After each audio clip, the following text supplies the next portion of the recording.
বউ পাইয়া সুন্দরী স্ত্রী পেয়ে মায়ের কথা ভুলে যেও না। অনেক সাহেব আছে মায়ের কথা ভুলে যায়, স্ত্রীর কথা অনুযায়ী মায়ের উপরে অত্যাচার করে, এরকমও বহুত আছে।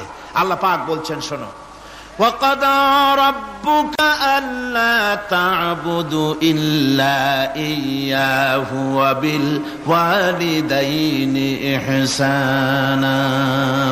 তোমার প্রভুর পক্ষ থেকে ফয়সালা হয়েছে, চূড়ান্ত সিদ্ধান্ত হয়ে গিয়েছে, আমি আল্লাহর ইবাদতের পর তোমার মা বাপের ইহসান করবে, খেদমত করবে, তাদের জন্য উপকার করবে, তাদেরকে ভালোবাসবে।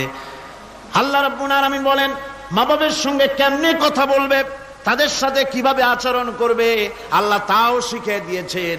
আল্লাহ পাক বলেন, ওয়ালা তাকুল লাহুমা وَقُلْ لَهُمَا قَوْلًا كَرِيمًا। মা বাবার সাথে সম্মানজনক কথা বলো। وَقُلْ لَهُمَا قَوْلًا كَرِيمًا, সম্মানজনক কথা বলো, মাথায় ঝাঁকি দিয়ে রাগ করে চোখ মোটা করে কথা বলো না। তুমি সন্তান, তোমার জন্য সবচাইতে বড় পীর তোমার আব্বা, তোমার আম্মা, ঠিক কিনা কর? ছেলের জন্য, মেয়ের জন্য, সন্তানের জন্য সবচাইতে বড় পীর কে? বাপ মা। এটা ভালো করে মনে রাখতে হবে। আপনার মাওলানা সাহেবদের দোয়া, পীর সাহেবদের দোয়া কবুল হতেও পারে, নাও হতে পারে, 50-50 সম্ভাবনাও আছে, আবার সম্ভাবনা নাই। কিন্তু মা বাবার দোয়া কবুল হবে 100% সিউরিটি রয়েছে। রাসূলুল্লাহ বলেছেন 3 জনের দোয়া কবুল হবে, মুস্তাজাবুদ দাওয়াত। কয়জনের দোয়া কবুল হবে? আল্লাহ রাব্বুল আলামিনের হাবিব বলেন 3 জনের দোয়া কবুল হবে আল্লাহর দরবারে। তার মধ্যে একজন হলেন মাজলুম ব্যক্তি, যে ব্যক্তি অত্যাচারিত, যে ব্যক্তি মুসাফির, প্রবাসী, তার দোয়া কবুল হবে। আর মা বাপ যদি সন্তানের জন্য দোয়া করে, ওই দোয়া আল্লাহ রাব্বুল আলামিনের দরবারে মঞ্জুর হয়ে যায়। আল্লাহ রাব্বুল আলামিন মা বাপ সম্পর্কে বলেন, মা বাবের জন্য আমার কাছে দোয়া করবি বান্দারা, আমার কাছে দোয়া করবি। দোয়াটা আল্লাহ পাক শিখাচ্ছেন, রব্বিরহামহুমা কামা রব্বায়ানি সাগীরা। পড়েন সবাই, রব্বিরহামহুমা কামা রব্বায়ানি সাগীরা। একটু জিকির করেন, লা ইলাহা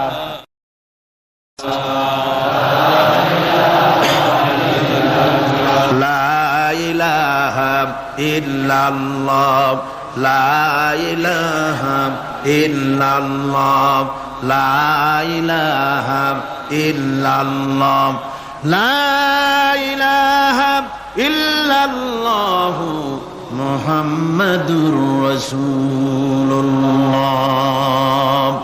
আমার ভাইরা, আল্লাহ পাক শিখাচ্ছেন, বান্দা তোর মা বাপের জন্য আমার কাছে দোয়া কর। আল্লাহ রব, আয় আমার প্রভু, আমার মা বাপ যেমন ছোটবেলায় আমাকে স্নেহের কোলে লালন পালন করেছে, আয় আমার আল্লাহ তুমি আমার মা বাপকে তোমার রহমতের কোলে লালন পালন করো। আল্লাহ শিখাই দিয়েছেন। আমার ভাইরা, প্রত্যেক নামাজের পরে এই দোয়াটা ভুলে যাবেন না। ভুলে যাবেন? ভুলে যাবেন? আমার ভাইরা, আমার বোনেরা, সবাই প্রত্যেক নামাজের পরে পড়বেন, রব্বিরহামহুমা কামা রব্বায়ানি সাগীরা। এই দোয়া করতে কেউ ভুলে যাবেন না। আল্লাহ রাব্বুল আলামিন বলে, বান্দারে, ওয়াসাইনাল ইনসানা বিওয়ালিদাইহি ইহসানা হামালাতুহু উম্মুহু কুরহা ওয়া ওয়াদাতুহু কুরহা।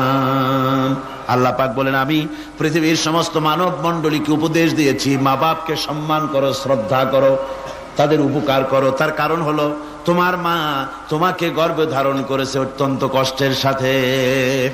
আল্লাহ বলতেছেন, মা তোমাকে গর্ভ ধারণ করেছে অত্যন্ত কষ্টের সাথে, এরপরে তোমাকে ডেলিভারি করেছেন অত্যন্ত কষ্টের সাথে, তোমাকে ডেলিভারি করেছেন।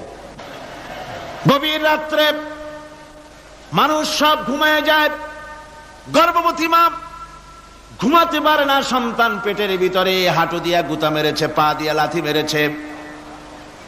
মা চরম শীতের রাত্রে, প্রচন্ড শীতের রাতে গায়ের লেপটা সরায় দিয়া মা একবার দাঁড়ায়, আর একবার বসে, একবার দেওয়ালের সাথে হেলান দিয়া দাঁড়ায়।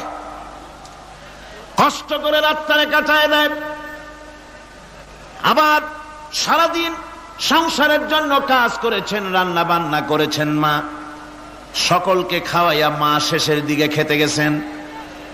যখন নিজে খেতে গেলেন, খাবারের ক্ষুধাত নিয়ে পেট ক্ষুধা নিয়ে খেতে বসেছেন, পেটের ভিতরে সন্তান লাথি মেরেছে, পেটের মধ্যে ঘুষা মেরেছে, হাঁটু দিয়া গুতা মেরেছে, ভরা পেটে পেটের ভিতরে সন্তান গুতা মারলো হাঁটু দিয়া মাথা দিয়া। মা ক্ষুধা রয়েছে পেটে, খেতে পারলেন না, বেদনা শুরু হয়েছে।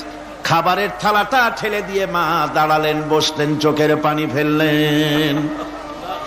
এভাবে করে মা একটা দুইটা দিন নয়, 10টি মাস পর্যন্ত সন্তানটাকে পেটের মধ্যে নিয়ে, একটা জীবিত মানুষ আর একটা জীবিত সন্তান পেটের মধ্যে নিয়ে নড়াচড়া করছেন, চলাফেরা করছেন। কিতাবের মধ্যে এসেছে রাতের বেলায় মা যে ঘুমাতে পারেন না সন্তানের নড়াচড়ার কারণে, রাতভর ইবাদত করলে যত সওয়াব পাওয়া যেত আল্লাহ ওই সওয়াব মায়ের আমলনামায় লিখে দেন।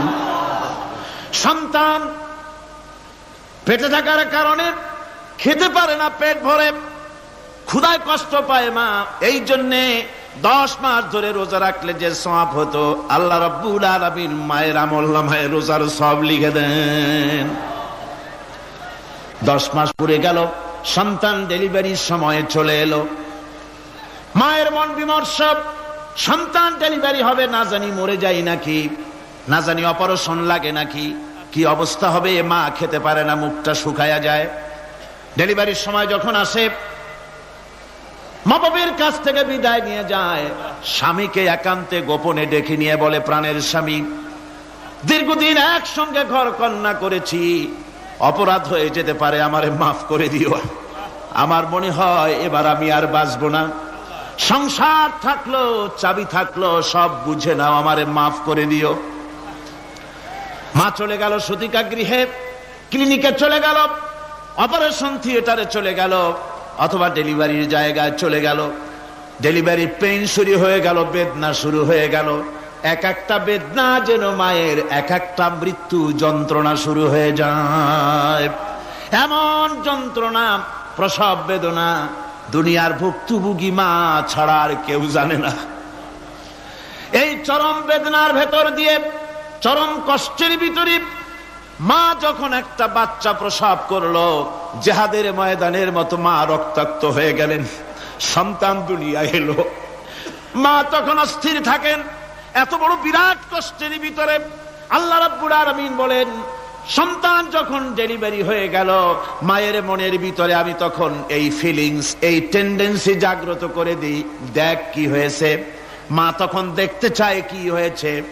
মায়ের সামনে যখন এত কষ্টের, হৃদয় রিংগ্রণ, কলিজার 32টি নাড়ি ছেঁড়া যন্ত্রণার সন্তান যখন মায়ের চোখের সামনে আসে, আল্লাহ পাক বলেন, মা যখন তার ছেলের মুখের দিকে তাকায়, মেয়ের মুখের দিকে তাকায়, আল্লাহ বলেন 10 মাসের পেটে ধরা কষ্ট আর ডেলিভারির সব কষ্ট মায়ের মন থেকে মুছে ফেলে দেই।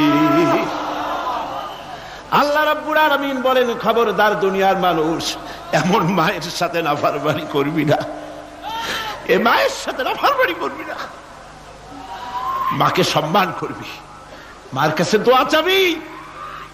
দুনিয়ায় যদি সম্মান চাও, রিজেক্ট চাও, মায়ের পায়ে ধরে কাঁদো। মায়ের জাতি অনেক সম্মান তার। রাসূল করিম সাল্লাল্লাহু আলাইহি সাল্লামকে প্রশ্ন করা হয়েছে, হুজুর খেদমত করব কার? হুজুর কয় মায়ের। তারপরে কার? হুজুর কয় মায়ের। তারপরে কার? হুজুর বলেন মায়ের। তারপরে কার? তোমার পিতার। 3 গুণ তোর মায়ের মর্যাদা, 3 গুণ বেশি, তোর বাপের চাইতে মর্যাদা বেশি। সুবহানাল্লাহ পড়ে। আর আজকে ইসলামের শত্রুরা তারা বলে যে ইসলাম নারীর অধিকার আদায় করে নাই। নারীর অধিকার ইসলাম দেয় নাই তো কে দিয়েছে?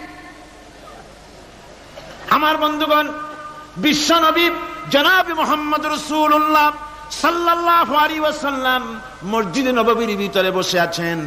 এক বৃদ্ধা মহিলা মসজিদের মধ্যে প্রবেশ করলেন।